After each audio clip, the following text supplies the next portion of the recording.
In the heart of Amara lies the lush Jhundal region, where the people live under the watchful eyes of many gods. These gods, often represented with animal masks, each symbolize different aspects of life. It is believed the masks make them more relatable to the people and creatures they watch over. Originally, there were 5 gods, called the Origin Gods. According to Jhundal legend, the gods each embodied an aspect of existence: light, darkness, life, death, and the wilds. The Origin Gods watched over the world and danced with each other, creating jungles and mountains, rivers and plains, and everything in between. They played with the creatures and watched how they lived their lives.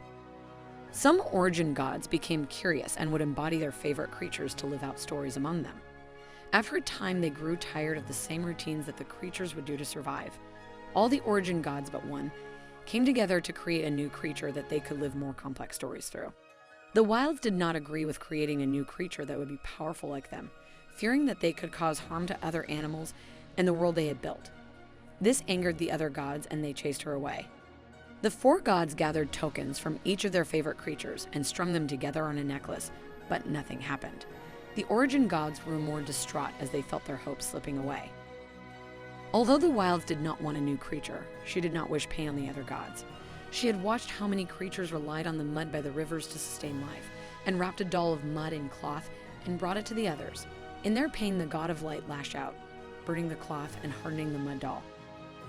As the embers settled, the Origin Gods drew closer to the mud doll. Origin God, Life, then draped the necklace they had made around the doll. They all waited in anticipation as the doll began to move on its own. And so, the Jhundal people were born. It is said that the Origin Gods live in all of us, and any person may be an Origin God choosing a story to live with the people. Wearing masks like their gods, the Jhundal people see it as a sacred duty to care for every part of the world around them. After all, everything in their surroundings is important to the gods and could very well be a god. To harm or disrespect these would be to anger the gods and risk being wiped from existence. Life in Jhundal is a constant dance of coexistence with nature, mirroring the divine dance of creation. As the gods watch from behind their animal masks, they approve of the harmony their people have found with the world they've given them. Many Jhundal people believe that a little bit of the gods is in each of them, and so from a young age children are watched to see which god they embody the most. The strongest connection to a certain god the child has will influence what the child is encouraged to participate in. Such as, if the child has a strong affinity with the god of life, they may make an excellent healer or wish to help in raising the children of the community. Although the influence of the god connection is important to the Jhundal people, they do not believe that the gods would require a child to be only one thing. If the gods were strict like that, they would be hypocritical for wanting to live many lives and be many stories. Over time, the animals associated with different gods has evolved. Different villages in the Jhundal region have assigned different animals to certain gods. In the city of Ankali, the god of the wilds is thought of as a tiger, strong and free, but in Sarmat they see her as a dragonfly, symbolizing hope, change, and love. This is true of all the gods, though the god of death might have the greatest variation, with villages assigning him to crows, jackals, leopards, alligators, and more. One common thread among the Jhundal people is that the gods think of the animals and people as their children, so they respect their siblings. Although many Jhundal people eat a largely plant-based diet, fish and eggs can still be found in dishes throughout the region.